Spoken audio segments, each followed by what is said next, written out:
Já a seguir, o Semanário Económico.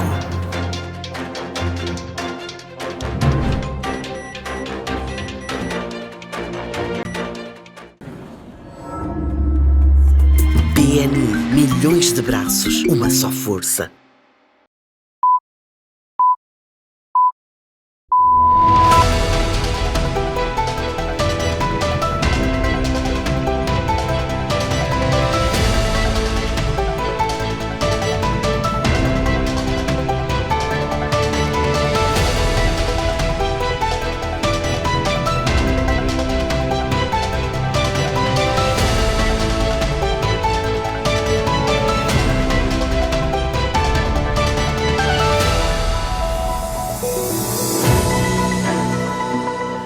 Boa noite, bem-vindos. Já está com o Semanário Económico. Temos capital humano hoje, vamos refletir em específico sobre o tema a que nos propomos abordar, que tem que ver com a manutenção de um posto de trabalho, a manutenção do emprego. Já lá vamos a essa questão em específico.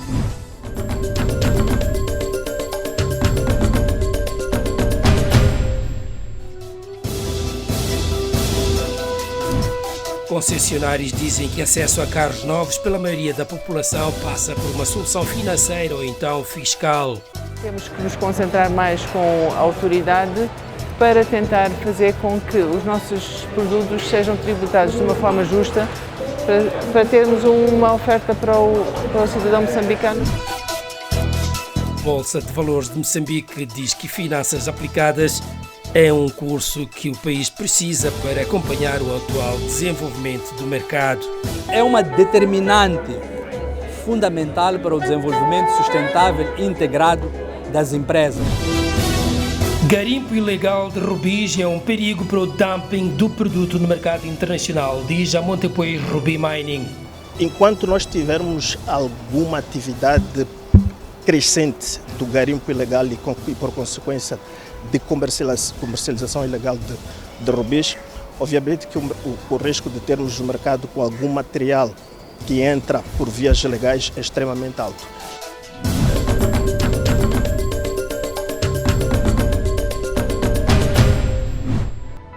O diretor executivo do Banco Interamericano de Desenvolvimento, Paulo Correia, esteve com o Semanário Económico e refletiu sobre questões que neste momento se mostram candentes quando se analisam as tendências que a economia internacional tem vindo a apresentar de uns tempos esta parte, desde logo questões tem que ver com os aspectos geopolíticos e a tendência de fragmentação das economias em oposto à globalização.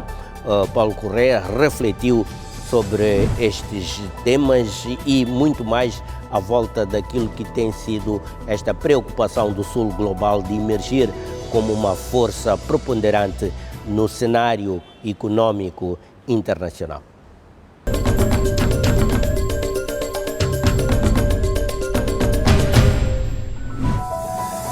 E vamos então ao específico agora. No Capital Humano, hoje vamos trazer um tema à volta da reinserção no mercado de trabalho. Tal como as empresas, as pessoas podem de um momento para o outro perder o seu emprego, perder o seu trabalho.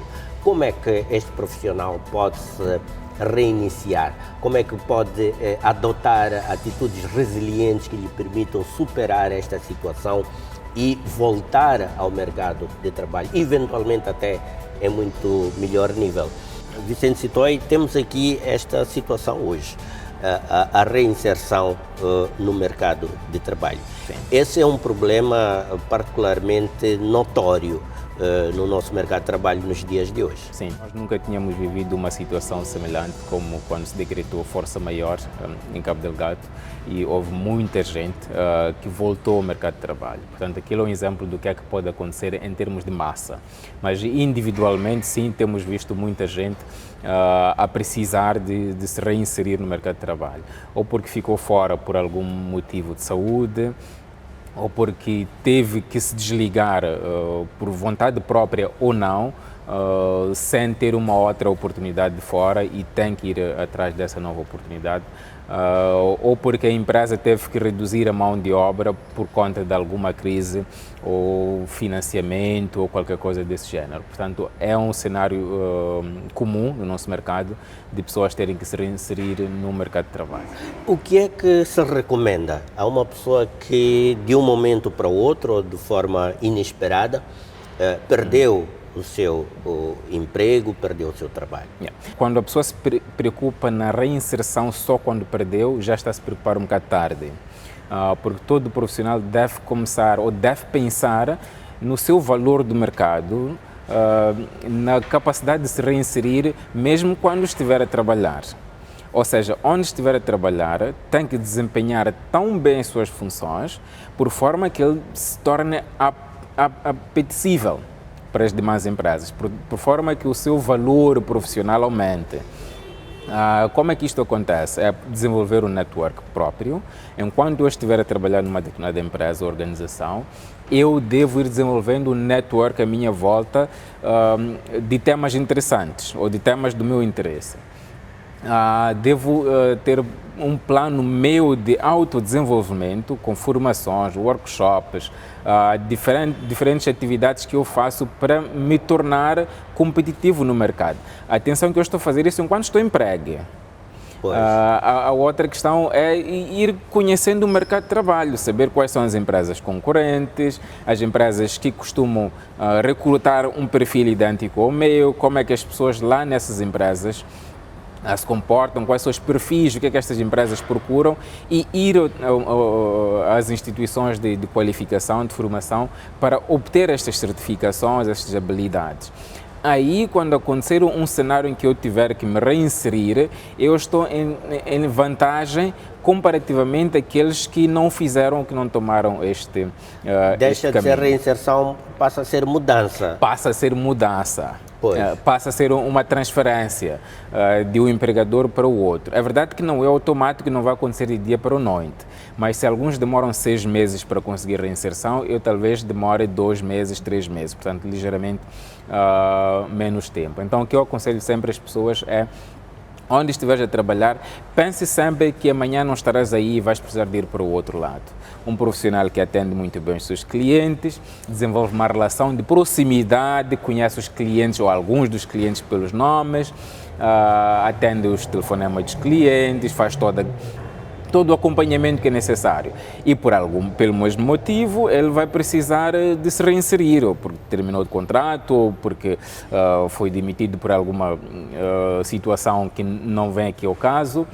Esta pessoa já sabe que eu posso enviar o meu CV para a Dona Maria, posso enviar para o Dr. Fernando, posso ligar e pedir para saber se... Ou seja, já tem um network desenvolvido e bem desenvolvido, porque estas pessoas já sabem este atendedor ir sempre mantendo as portas abertas. Ir sempre mantendo as portas abertas. E não ficar no atual empregador a pensar que é ali e que está no domínio de tudo. Isto sugere-me uma questão.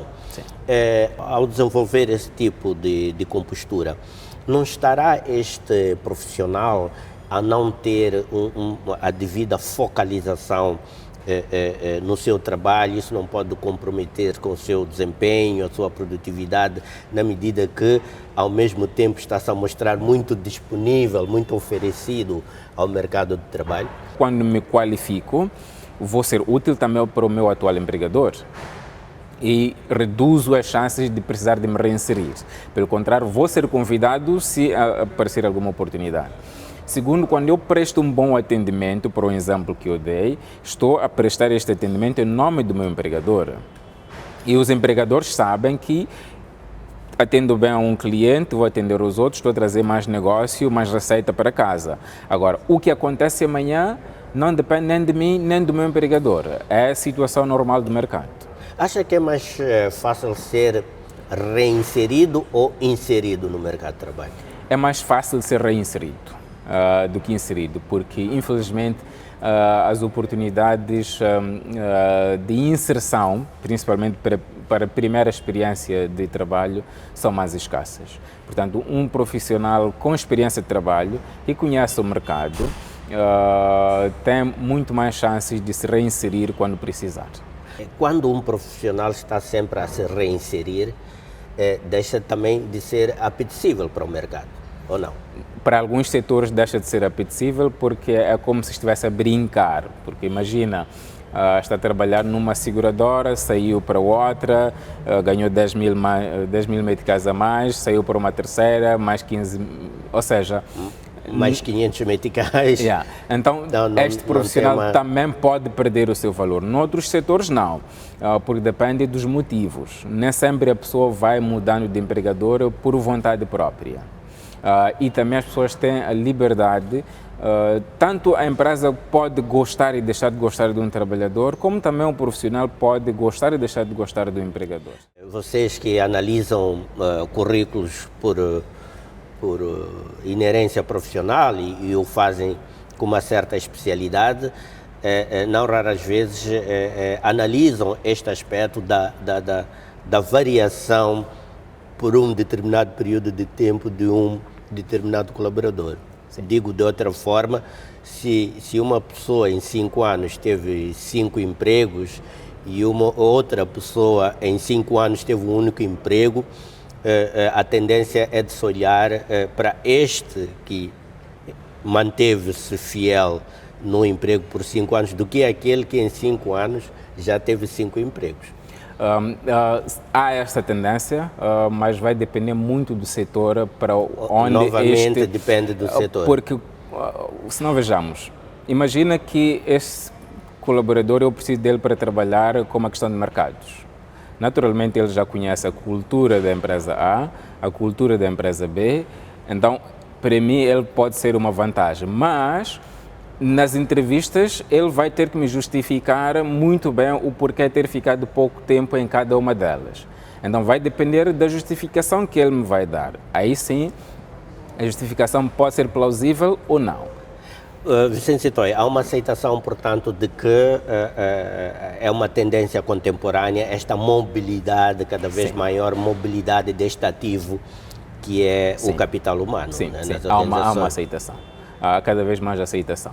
Até porque percebemos que os millennials, que são a maior força de trabalho neste momento, ou pelo menos estão prestes a ser, são pessoas que têm exigências que nem todas as organizações conseguem cumprir e eles têm um conhecimento do seu valor no mercado. Sabem que a empresa A me quer, então posso ir lá, não devo satisfação. É um pensamento novo. Leilões. Exatamente, é um pensamento novo que as empresas... E que é legítimo, certo? Sem sombra de dúvida. As empresas é que precisam de se preparar para trabalhar com este pensamento, para garantir que esta pessoa não tenha esta vontade de ir para fora, mesmo sabendo que lá fora há quem o queira. Esse é o tema do próximo Capital Humano, falarmos estas estratégias de detenção e retenção de talento. Exatamente. Nas organizações. Foi assim que fizemos este Capital Humano, mais uma vez, e como sempre, aliás, com Vicente Sitoé. Vamos agora fazer o nosso habitual intervalo nesta altura. Voltamos logo a seguir, será por muito pouco tempo.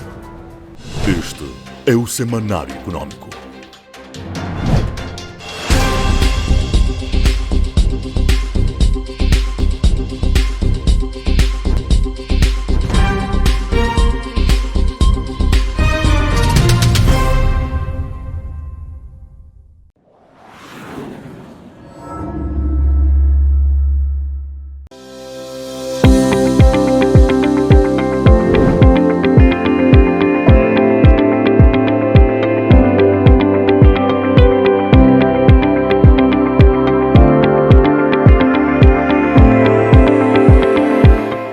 Móvel enquadra-se dentro dos acordos de desenvolvimento local, ou seja, os acordos em que a Sasol se compromete em tudo fazer para aumentar o nível de empregabilidade dos jovens que se situam nas áreas circunvizinhas das nossas operações, ou seja, as 37 comunidades, 28 em Açoro, 9 em Govuro. Estamos a assegurar a formação profissional através de uma frota de 2 unidades móveis nas nossas escolas de verão e com a entrega de 2 unidades móveis que acabamos de destinar a nossa frota a nível nacional passa para 23 unidades móveis, para a Polícia Dominicana cresce de 2 para 3 unidades móveis, cobrindo as áreas de engenharia e turismo, agroprocessamento, eletricidade instaladora e canalização.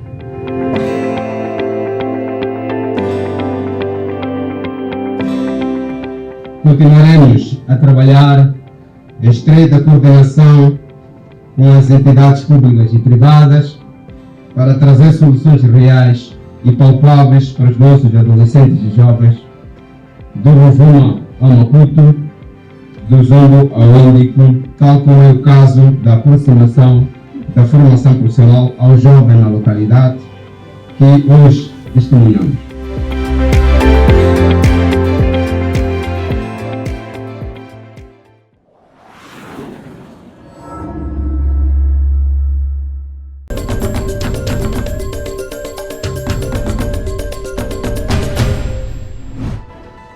Os concessionários de marcas automóveis em Moçambique estão preocupados com as elevadas taxas ou impostos que são aplicados na importação de viaturas e não entendem a razão deste protecionismo prevalecente e até para viaturas amigas do ambiente, as viaturas elétricas que começam a ser uma tendência internacional e que também se aproxima do mercado moçambicano. As concessionárias têm todo o interesse em trazer viaturas mais baratas. O problema é que somos tributados de uma forma que não ajuda. A Montepuez Ruby Mining anunciou um investimento de 80 milhões de dólares para abrir uma nova linha de produção de rubis em Moçambique. Acreditamos nós que a produção, obviamente, também irá triplicar. O Instituto Superior dos Transportes e Comunicações, ISOTC, está preocupada com as competências em finanças aplicadas, já avançou com uma formação nessa área destinada aos gestores, tanto do setor público como do setor privado, responsáveis precisamente pela gestão financeira nas organizações. Consideramos que há uma lacuna no mercado. É importante capacitar as pessoas que trabalham no setor financeiro, mas principalmente as que trabalham nas direções financeiras das empresas, nos instrumentos financeiros que estão disponíveis no país. Acompanhe o desenvolvimento destes e de outros temas mais adiante aqui no Semanário Econômico, quando abrirmos a página da atualidade. Este é o Semanário Econômico.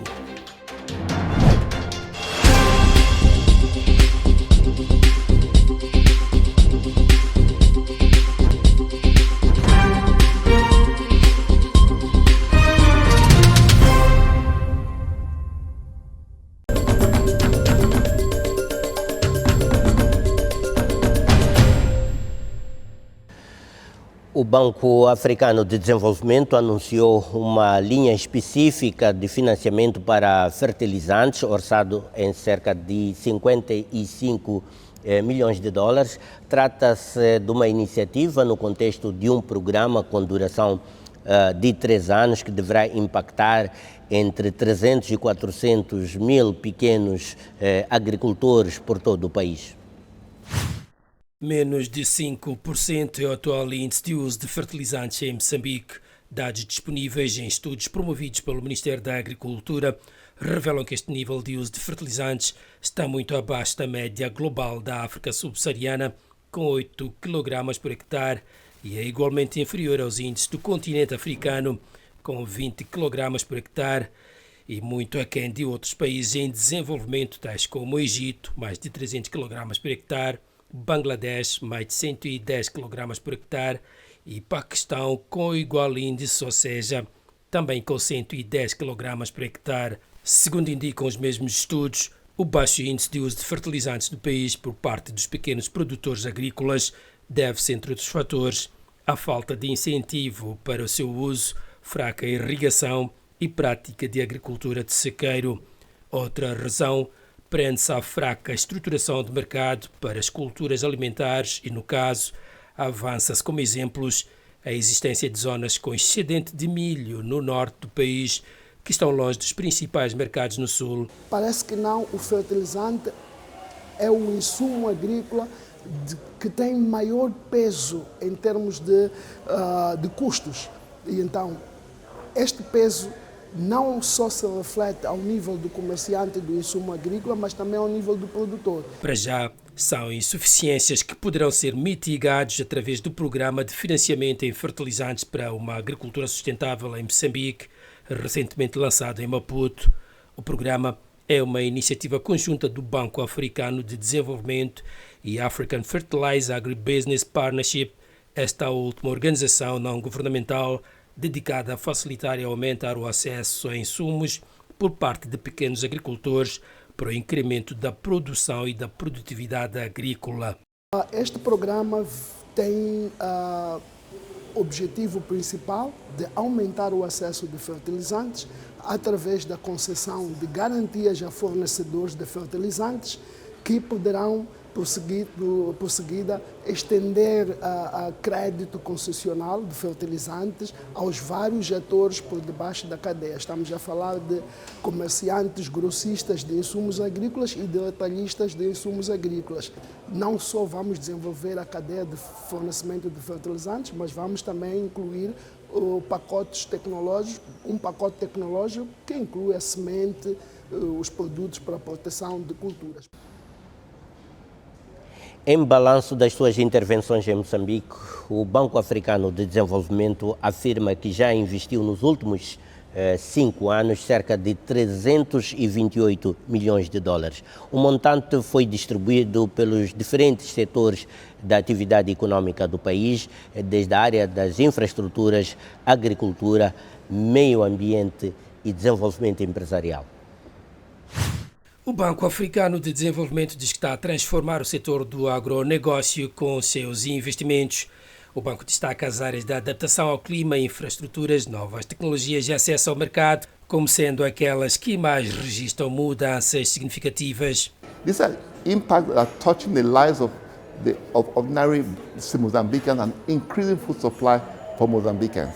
Contudo, estatísticas disponíveis indicam que a fome e malnutrição está a crescer, apesar dos vários investimentos já realizados no ramo agrícola. And it's a very, very important thing is not being able to afford the food. The food is there, but you cannot pay for it. And here again, it's just unfortunate, it's the case of poverty.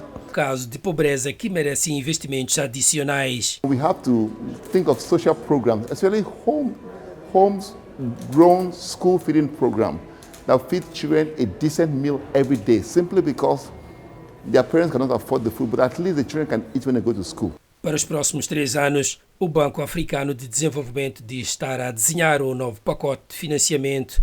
O programa, ainda em negociação com o governo e parceiros de desenvolvimento, vai intensificar projetos de produção para a autossuficiência alimentar em Moçambique.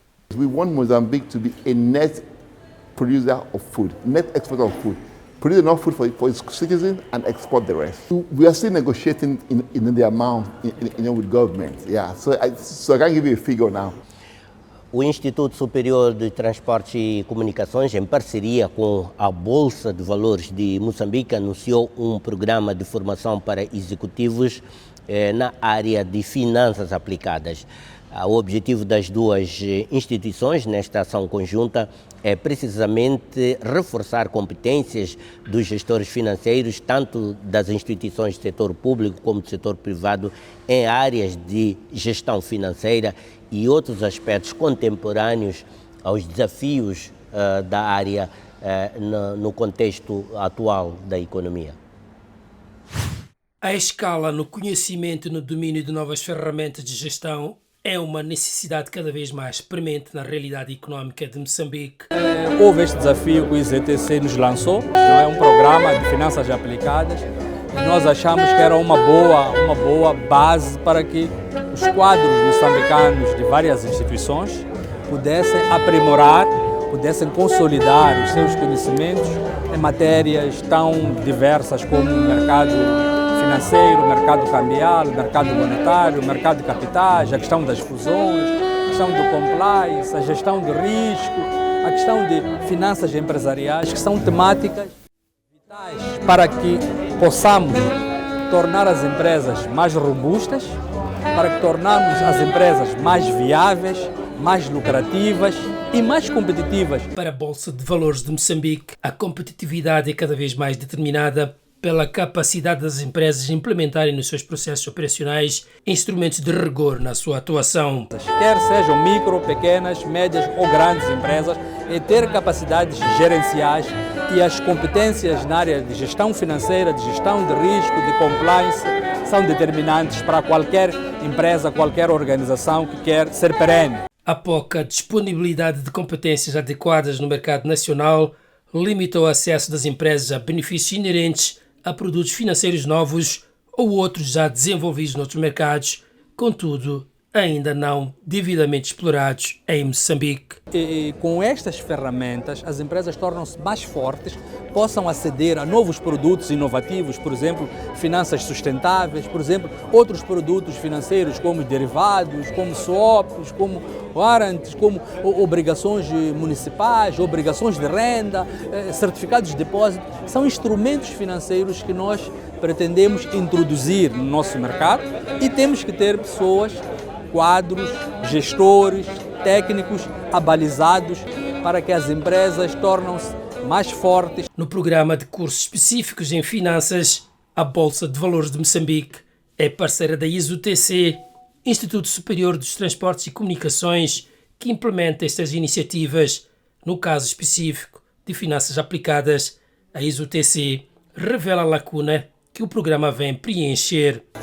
Consolidar esses instrumentos e como é que eles podem ser aplicados, por exemplo, das empresas, quando há fusões, quando se quer expandir em investimentos. É algo que é importante. O curso em Finanças Aplicadas vai reforçar a postura das empresas que vão começar a perceber que, além da banca, existem recursos alternativos de financiamento. Há empresas cotadas, mas pode haver muito mais empresas cotadas e é possível utilizar muito mais este instrumento para financiar.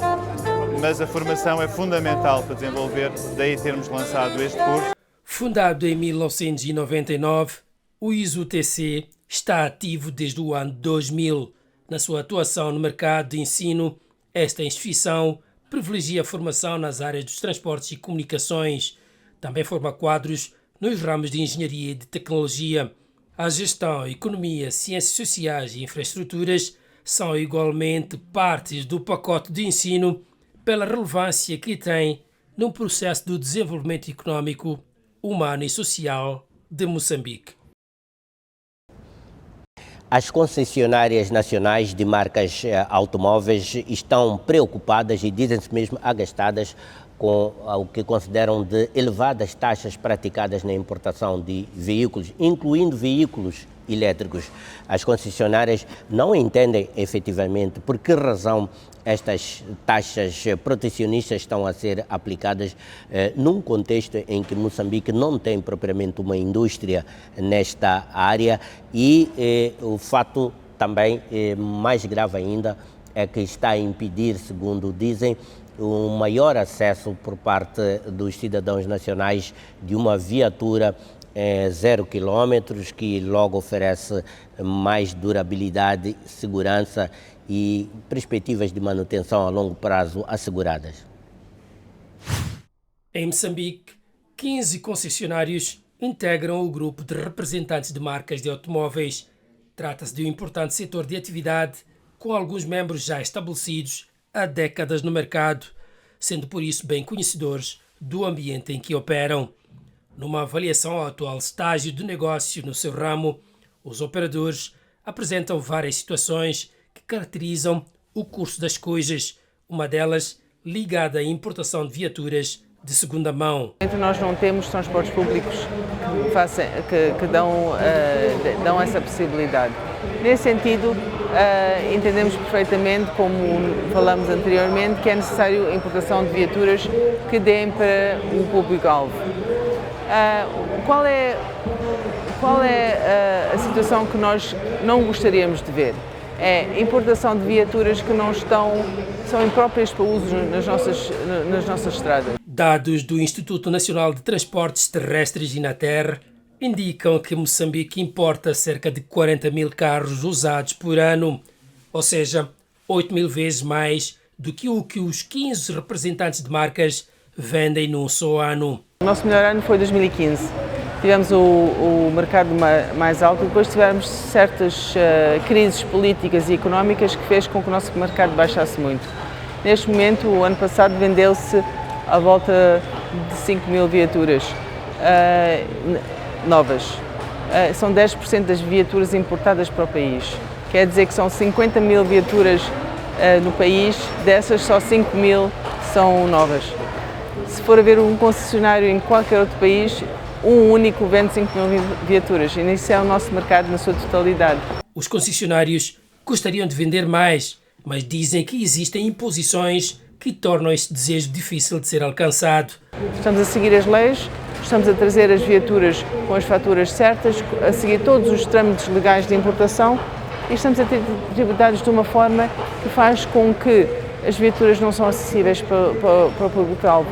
Então eu acho que temos que nos concentrar mais com a autoridade para tentar fazer com que os nossos produtos sejam tributados de uma forma justa. As reclamações que apresentam incluem paradoxos relacionados a impostos que se aplicam para viaturas elétricas produzidas no contexto do esforço global em defesa do meio ambiente.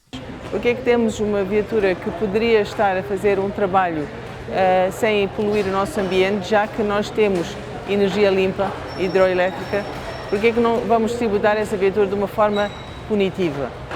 Porque é que vamos prevenir um cidadão de poder carregar a sua viatura em casa com uma energia limpa e vamos pô-lo a comprar combustíveis a um preço muito mais alto e para fazer o seu dia-a-dia? Então são essas coisas que nós temos que falar. E nós temos que falar sobre o assunto dos direitos aduaneiros. É importante nós vermos que nós estamos a moldar os nossos direitos aduaneiros perante o nosso vizinho África do Sul. O nosso vizinho África do Sul tem indústria automóvel. Eles têm fábricas de viaturas, eles estão a protegê-las, nós não temos. Os representantes de marcas dizem não estarem contra a venda de viaturas de segunda mão em Moçambique. Sugerem que os impostos aplicados deviam ser mais justos para influenciarem a aquisição de viaturas novas e a preços acessíveis. Teria que haver, antes de mais, obviamente, uma ajuda do Governo em minimizar o impacto dos impostos na importação das viaturas novas. De seguida, criar condições para que as pessoas pudessem ter acesso ao crédito de uma forma mais facilitada. Sem crédito nunca será fácil nós criarmos aqui uma fácil evolução do mercado. Por seu turno, a CTA também defende a redução da carga fiscal sobre viaturas novas. No seu entender, a Confederação das Associações Económicas de Moçambique diz que a medida poderia produzir efeitos multiplicadores na economia. Quais são as barreiras que existem para que não haja um consumo mais acentuado de viaturas novas? Muito obrigado, nós. Entre elas existem algumas barreiras fiscais que propusemos ao Governo para ver se reformula. Outra questão que vimos são veículos que são movidos a gás ou que sejam elétricos, que eventualmente consomem combustível ou energias locais que iriam contribuir para a balança comercial, diminuindo a importação de combustíveis e que tem um peso nas nossas divisas, como vimos agora, a escassez de divisas, de vários bens, nomeadamente combustíveis. A outra questão é a questão da tributação de viaturas particulares, que só são aceitas a dedução de 800 mil meticais ou 50% do valor. São aspectos que eventualmente poderemos discutir com o Governo para ver como deixar de tributar a montante e tributar a ajustante. Deixar que a economia circule e traga valor acrescentado a todos os atores económicos. A Montepuez Ruby Mining anunciou que a partir de 2025 vai iniciar uma nova linha de produção de rubis e para isso investiu cerca de 80 milhões de dólares, cujo impacto espera-se que venha a ser o aumento da produção e exportação deste produto no nosso país, particularmente extraídas na província de Cabo Delgado. Em termos reais, nós estamos com uma planta de processamento de 200 toneladas hora. Neste momento estamos em processos de expansão do projeto. Há uma nova planta que vai ser incorporada no projeto. Estamos a falar de acréscimo de 200 para 600 toneladas hora. Tudo indica que esta planta estará funcional, vamos dizer, a estas alturas de 2025 e por essa via acreditamos nós que a produção obviamente também irá triplicar. Entretanto, a empresa Gemfields referiu que em junho último arrecadou 68,7 milhões de dólares durante o leilão de rubis brutos de qualidade mista extraídos na mina de Montepuez Ruby Mining, na província de Cabo Delgado. A mineradora adiantou ainda que 94 dos 97 lotes disponibilizados foram vendidos, equivalendo a 97% de satisfação com o preço médio por quilate fixado em 316,9 milhões de dólares. Estes dados constam de um comunicado divulgado pela Gemfields, no qual a empresa garantiu que o produto do leilão será repatriado para Montepuez Ruby Mining com todos os royalties devidos ao governo de Moçambique. Estes dados constam de um comunicado divulgado pela Gemfields, no qual a empresa garante que o produto do leilão será repatriado para Montepuez Ruby Mining com todos os royalties devidos ao governo de Moçambique. A firma indica ainda que desde junho já foram realizados 21 leilões que geraram mais de $1.000 milhões americanos em receitas. Citado no comunicado, o diretor executivo de produção e venda de Gemfields referiu que o presente leilão marcou o 10º aniversário da primeira venda de rubis da Gemfields à mina de Montepuez, em Moçambique, o depósito mais rico conhecido de pedras vermelhas preciosas do mundo. Adrian Banks acrescentou que os desafios económicos que ocorrem nos principais mercados, incluindo a China e os Estados Unidos da América, juntamente com o aumento da oferta de diamantes produzidos em laboratórios, levaram os retalhistas de joalharia a adotar uma abordagem cautelosa, tendo isto impactado nas vendas de diamantes e pedras preciosas coloridas. Estes fenómenos combinados têm contribuído para o declínio geral dos lucros dos principais produtores. Em 2023, a produção de rubis em Moçambique caiu 36% face ao ano anterior para pouco mais de 2,7 milhões de quilates deste recurso, menos de metade do inicialmente programado. Dados de um relatório de execução orçamental de janeiro a dezembro de 2023 do Ministério da Economia e Finanças referem que a produção de rubis em Moçambique atingiu 2,7 milhões de quilates, contra pouco mais de 7 milhões previstos inicialmente pelo governo. A mina de rubis de Montepuez em Moçambique é considerada como um dos mais significativos depósitos de rubis recentemente descobertos no mundo e que, segundo pronunciamentos do diretor corporativo, a companhia enfrenta garimpo ilegal, apesar dos meios sofisticados instalados para prevenir este fenómeno. Enquanto nós tivermos alguma atividade crescente do garimpo ilegal e por consequência, de comercialização ilegal de rubis, obviamente que o risco de termos um mercado com algum material que entra por vias legais é extremamente alto. E isto tem como consequência direta mexer nos preços dos nossos produtos. Mas felizmente até agora tudo indica que os preços estão bons. Para o ano, a Montepuez Ruby Mining vai inaugurar uma nova linha de produção e processamento que deverá triplicar a atual capacidade fixada em 200 mil toneladas hora.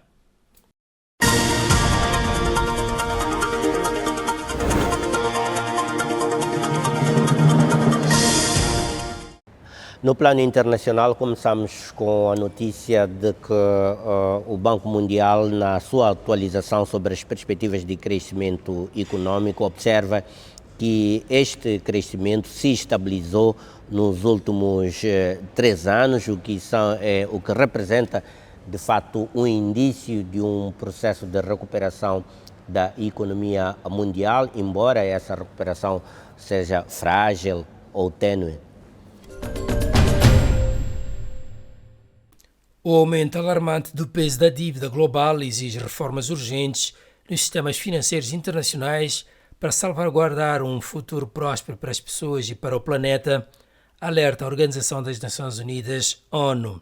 A ONU revela que 769 milhões de africanos vivem em países onde os pagamentos de juros da dívida superam os investimentos na educação ou na saúde, áreas críticas para o desenvolvimento humano.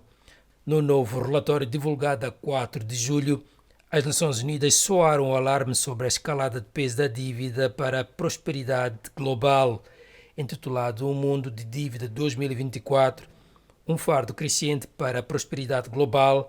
O relatório destaca o aumento sem precedentes da dívida pública, compreendendo empréstimos internos e externos dos governos, que atingiu um pico histórico de 97 bilhões de dólares em 2023, um aumento notável de 5,6 bilhões de dólares americanos em relação a 2022. Particularmente em África, as economias vacilantes na sequência de múltiplas crises globais resultaram num peso da dívida mais pesado. O número de países africanos com rácios de dívidas por PIB acima de 60% aumentou de 6 para 27 entre 2013 e 2023. Entretanto, o reembolso da dívida tornou-se mais dispendioso e isto está a afetar desproporcionalmente os países em desenvolvimento. Em 2023, os países em desenvolvimento pagaram 847 mil milhões de dólares em juros líquidos, um aumento de 26% em relação a 2021.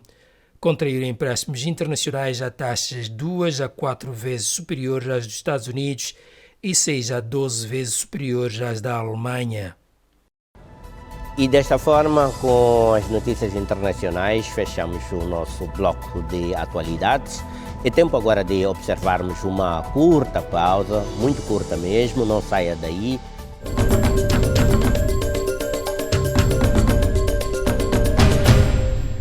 Este é o Semanário Econômico.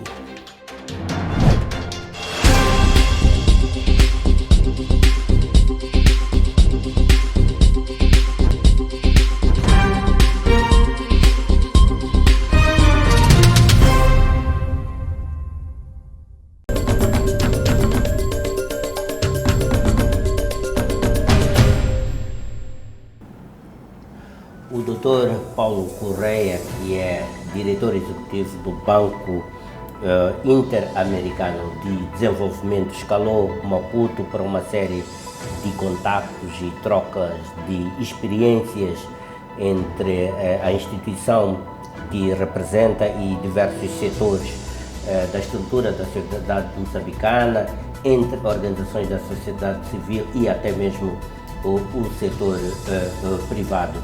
Num contexto em que a economia a nível internacional apresenta esta tendência de fragmentação, que vem substituindo uma lógica de integração que caracterizou as últimas décadas, vale a pena ouvir de algumas experiências como é que esta situação tem estado a impactar o desenvolvimento das economias, sobretudo as economias regionais participando no contexto também da economia global. Também iremos aproveitar a oportunidade para aflorar questões que têm a ver com a nova arquitetura financeira internacional, um aspecto que as economias emergentes, os mercados emergentes têm estado a reivindicar uma melhor representação e a pedir reformas no figurino da arquitetura financeira internacional, estando próximo dessas instituições, mesmo porque o Brasil lidera nesta altura o G20, vale a pena perceber como é que o Brasil tem escalado esse tema na agenda das negociações internacionais, visando então o estabelecimento de uma nova arquitetura financeira internacional. Esses são os temas então que vamos aflorar com o Dr. Paulo Correia. Tracei aqui um panorama sobre a oportunidade desta conversa que estamos a manter e começando mesmo por esta morfologia que a economia mundial apresenta. Acha que a economia mundial ainda voltará para a integração ou a fragmentação da economia vai ser o novo modelo da estrutura da economia internacional daqui para frente? Olá, muito obrigado, é um prazer estar aqui. Eu temo que por um tempo a tendência é manter algum grau de fragmentação razoável, principalmente se comparável com os últimos 20, 30 anos. Havia um processo de integração em marcha, que tem a ver com o progresso tecnológico, a digitalização, a redução dos custos de transporte, mas, sobretudo, uma arquitetura do comércio mundial e uma arquitetura financeira que garantia um fluxo mais livre de comércio, de bens e serviços e também de capital. Por diversas razões, essa arquitetura está mudando e, embora existam forças intrínsecas à economia que empurrem as empresas a se globalizarem, e eu acho de fato que a médio e longo prazo essa tendência voltará, eu acho que a curto prazo, nos próximos 2, 3, talvez 5 anos, essa tendência de fragmentação permaneça, em grande medida também por interesses geopolíticos internacionais. Então, enquanto a geopolítica estiver de uma maneira em que a fragmentação interesse a algumas potências, é por aí que nós vamos caminhar. Neste contexto dessa tendência de fragmentação, podemos concluir que ela é mais prejudicial para as economias emergentes, para os países em desenvolvimento? Olha, profundamente prejudicial, profundamente. Nesse período de globalização, a redução da pobreza nos nossos países, no sul global, foi dramática, foi muito significativa. Em grande medida porque países como a China, como o Brasil, conseguiram, através da exportação, da integração à economia global, reduzir o número de pessoas vivendo na pobreza em seus países, através de geração de empregos. A China reduziu o número de pessoas vivendo na pobreza em mais de 800 milhões de pessoas que transitaram da agricultura de subsistência para a indústria. De um modo geral, os países em desenvolvimento se beneficiaram, seja via agricultura, exportação de commodities, ou através da manufatura, eles tiveram a capacidade de aproveitar essa oportunidade dada pela abertura comercial global, com isso gerar mais empregos, com isso reduzir a pobreza dos países. Portanto, a fragmentação vai gerar o efeito, se não o oposto, uma desaceleração muito grande desse processo. Também nota-se que estas instituições multilaterais de financiamento ao desenvolvimento, como o BID, citou também no caso de África, o Banco Africano de Desenvolvimento, procuram formas de atuação mais ágeis, mais versáteis nas suas soluções e com um certo deslocamento do financiamento predominantemente para o setor público, agora para o setor privado. Por que este deslocamento do foco? Não sei se isto também se verifica no caso do Banco Interamericano de Desenvolvimento. Por que este deslocamento do foco do setor público para o setor privado? Não diria que há digamos assim, um deslocamento do foco. Eu acho que o que existe são dois focos agora, e a novidade é exatamente compreender a importância de mobilizar capital privado para o desenvolvimento. Eu acho que tudo começa com a percepção de que os desafios globais, eles geram novas camadas em toda a agenda de desenvolvimento. São os temas como crise climática, pandemia, conflito. Na América Latina, a gente não tem país tipicamente frágeis, como a gente diz, mas tem a questão da violência. Tudo isso gera demandas adicionais no que já era todo o desafio dos Objetivos do Desenvolvimento Sustentável, para 2030, 2050 e tal. Então, inclusive, se fala muito de que a demanda por recursos globais saiu dos bilhões para os trilhões. A pergunta é como é que nós vamos alcançar esses trilhões? Então, uma percepção é que é possível e necessário atrair e mobilizar o capital privado para investir nos países em desenvolvimento, seja através de investimentos em infraestrutura, seja na manufatura, na agricultura e, por que não, em alguns casos, no financiamento da transição ecológica mesmo, na transição verde. Então, por exemplo, o Banco Interamericano tem uma organização irmã, na verdade, parte do mesmo grupo, chama BID Invest, que é dedicado a investimentos no setor privado. Uma das reformas que nós fizemos já esse ano foi exatamente mudar o modelo de negócios do BID Invest. O BID Invest, em particular, ele vai passar a tomar mais risco, né? Para fazer isso, tomou certas providências exatamente para poder mobilizar mais capital privado. Existe um tipo de risco nos países em desenvolvimento que o capital privado não tem apetite de assumir, portanto não entra. Então, com isso, a ideia é poder mobilizar mais recursos privados, de novo, seja para infraestrutura, para manufatura, etc. E além de mudar o modelo de negócios, o que nós fizemos também foi recapitalizar o BID, quer dizer, Invest. Com essa recapitalização do BID Invest, em 10 anos nós vamos ser capazes de gerar aproximadamente 1 milhão de novos empregos formais na região. E essa experiência é replicável no caso de África ou existem diferenças significativas que impedem que essas experiências possam ser replicadas na nossa realidade? Não, eu acho que, como eu disse, o Banco Africano de Desenvolvimento é uma organização bem parecida na sua composição, no seu funcionamento. Inclusive, há trabalhos que fazemos juntos. Os dois foram pioneiros em mobilizar os direitos especiais de saque do Fundo Monetário para que sejam investidos como capital extraordinário para essas duas instituições. Isso acabou de ser aprovado no FMI. Isso significa que quando ocorra o aumento do capital, esses dois bancos vão poder emprestar mais para suas respectivas regiões. Mas o BAD é essencialmente uma organização que pode aproveitar muitas dessas reformas e a mobilização do capital privado na África passa por desafios parecidos. É claro que há muitas diferenças, né? A África, o continente africano, tem muito mais heterogeneidade do que a América Latina e o Caribe. Mas, tendo isso em conta, as organizações são muito parecidas, então as lições são prontamente aproveitáveis.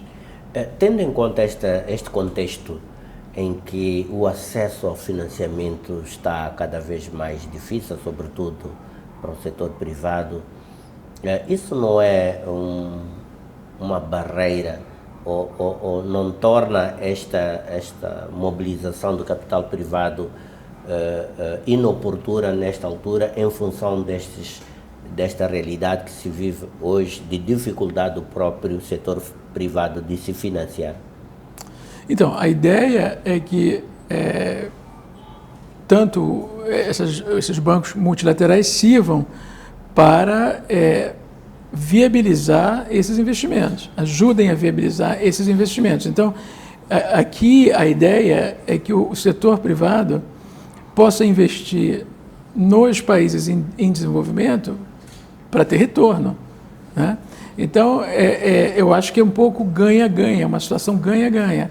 São os bancos multilaterais viabilizando esses investimentos que não estavam ocorrendo, o que, portanto, fará com que o setor privado tenha um retorno adequado, ao mesmo tempo em que os países se beneficiam desses investimentos, da geração de emprego e outros spillover effects, né? Com a geração de demanda para outros setores, etc. O G20 está neste momento sob a liderança do Brasil. Como é que esta liderança do Brasil está a buscar influenciar políticas, decisões que possam melhorar e favorecer o crescimento econômico dos mercados emergentes, das economias em desenvolvimento? Não, são uma agenda muito importante para o Brasil esse ano. O presidente Lula determinou que o G20 seria, sob a sua presidência, um exemplo em alguns aspectos, né? Acho que a primeira ambição é expandir o grupo de países no diálogo em direção a países do continente africano. Então, cada presidência pode convidar alguns países para participar naquele ano. Então, 3 dos 7 países convidados eram da África, né? Egito, Nigéria e Angola. Outros países eram do sul global também. Então, essa é a primeira ambição. A segunda ambição é expandir o diálogo além dos países para a sociedade civil. Então, sob a presidência brasileira, estão sendo criados fóruns paralelos às reuniões dos chefes de Estado com a sociedade civil. Mas eu acho que o maior legado talvez seja a temática central apresentada pelo governo brasileiro, que é a questão da redução da desigualdade. Então, o que o presidente Lula recomendou é que toda a agenda do G20 passasse por um filtro ou por uma lente da desigualdade. O G20 ele tem, digamos, uma função básica é discutir questões financeiras, questões macroeconômicas e tal. Então, usar a lente, isso se faz todo ano, nesse ano se faria com uma lente da redução da desigualdade. Isso nos leva a 3 entregas propostas que são bastante importantes, eu acho que para a África e para Moçambique em particular. A primeira entrega, o primeiro resultado que o governo ambiciona ter é a consolidação de uma aliança global contra a fome e a pobreza extrema. Algo um pouco na linha daquele programa do Bolsa Família que existe no Brasil, ou programas semelhantes que existem em outras partes do mundo, que tem por objetivo atacar especificamente esse problema. E aqui a ideia é 2 coisas. Primeiro, é ter capacidade de esse fundo prover assistência técnica para desenhar programas efetivos nos países que mais necessitam. E, em segundo lugar, prover recursos para esses países implementarem esses programas.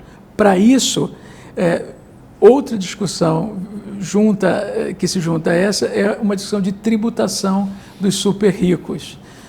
O Brasil, entre outros países, vem empurrando uma agenda em que a riqueza dos super ricos poderia ser taxada num determinado valor anualmente, digamos 2,5% do valor da riqueza desses indivíduos, e esses recursos poderiam ser usados para financiar esse fundo global. Há outras 2 agendas que eu vou mencionar rapidamente, 2 outras entregas. A primeira é a mobilização maior de recursos para o financiamento climático, que é uma coisa muito importante para Moçambique. E, em terceiro lugar, uma agenda de revisão da governança global. A ideia é que a governança global reflete um mundo dos anos 60 e 70 que mudou significativamente e que essa nova estrutura econômica, que reflete nova estrutura de poder, deveria ser melhor representada na governança global que existe hoje. E essas entregas, elas são execuíveis? Elas acreditam que elas conseguirão ou são meramente desafios pelos quais, neste caso, o Brasil está-se a bater, mas em representação praticamente de todo o sul global? Olha, eu sou moderadamente otimista quanto ao primeiro objetivo. O primeiro objetivo, nós sabemos como fazer. Nós conhecemos o Bolsa Família no Brasil, o Progressa no México e vários outros. Isso é tudo muito bem documentado. Nós sabemos como fazer, o que fazer, quanto custa. Eu acho que há uma disposição em mobilizar recursos para isso. Há um desafio em viabilizar a taxação dos super ricos, mas há uma disposição, já houve anúncios públicos de mais de centenas desses chamados super ricos dispostos a pagar mais impostos. E os bancos multilaterais já se colocaram à disposição para ajudar a viabilizar essa aliança global. Os países ricos, digamos assim, também têm interesse nisso. Então, essa primeira agenda eu acho bastante execuível, essa primeira entrega eu acho bastante execuível. As outras 2 são um pouco mais complexas, seja porque a questão da governança global envolve uma economia política bem mais, digamos, envolve toda a geopolítica mundial em vários aspectos, quanto no caso do financiamento climático, envolve um volume de recursos. Nós já temos 4 fundos, tem um 5º que é o Loss and Damage Fund, que precisa ser regulamentado, mas envolve uma quantidade de recursos que não é facilmente mobilizável. Então, acho que esse desafio é importante manter na agenda, mas tenho a impressão que ele vai requerer um pouco mais de tempo para ser alcançado. E mesmo a fechar a nossa conversa, com que impressão é que ficou de Moçambique nesta sua visita, tendo em conta os contactos que teve com os diferentes setores da sociedade civil, do setor público e do setor privado? Olha, sempre muito bom. É bom voltar a casa. Vivi aqui há alguns anos, fiz excelentes amizades. Vejo a sociedade civil, em particular, muito interessada nessa agenda, né? Muito mobilizada, como sempre. Tivemos vários debates,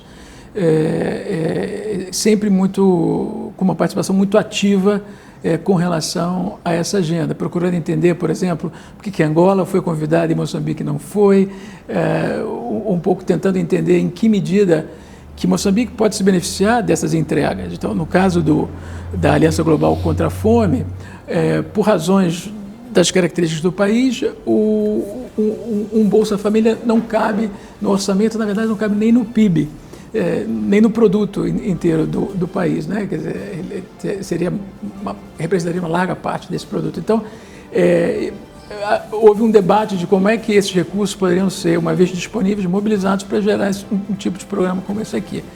Então, eu muito feliz com a visita, muito feliz com o convite, e espero poder continuar contribuindo, trazendo esse tema, né, seja o G20, sejam as reformas dos bancos multilaterais aqui para Moçambique.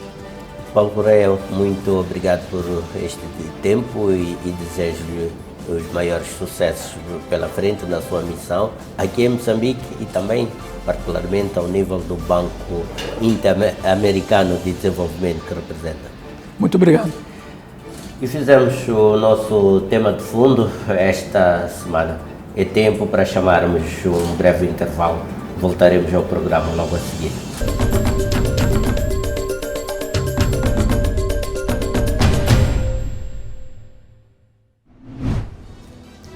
Tempo agora para ficarmos com o resumo dos assuntos, os diversos assuntos e momentos que marcaram a presente edição do Semanário Econômico. Nova linha vai triplicar a produção de rubis em Montepuez a partir do próximo ano. Acreditamos nós que a produção, obviamente, também irá triplicar. Isotec divulga curso de formação executiva em finanças aplicadas. Consideramos que há uma lacuna no mercado. É importante capacitar as pessoas que trabalham no setor financeiro, mas principalmente as que trabalham nas direções financeiras das empresas, nos instrumentos financeiros que estão disponíveis no país. Concessionários de marcas de automóveis dizem que o fisco encarece os carros. As concessionárias têm todo o interesse em trazer viaturas mais baratas. O problema é que somos tributados de uma forma que não ajuda. E já está, foi assim que fizemos mais um Semanário Econômico. Tivemos imenso prazer em tê-lo em nossa companhia. O convite está renovado e reforçado para que volte a estar conosco daqui a 7 dias, sensivelmente, quando forem 22 horas de terça-feira, aqui na STV Notícias. Boa noite, sucesso e até lá.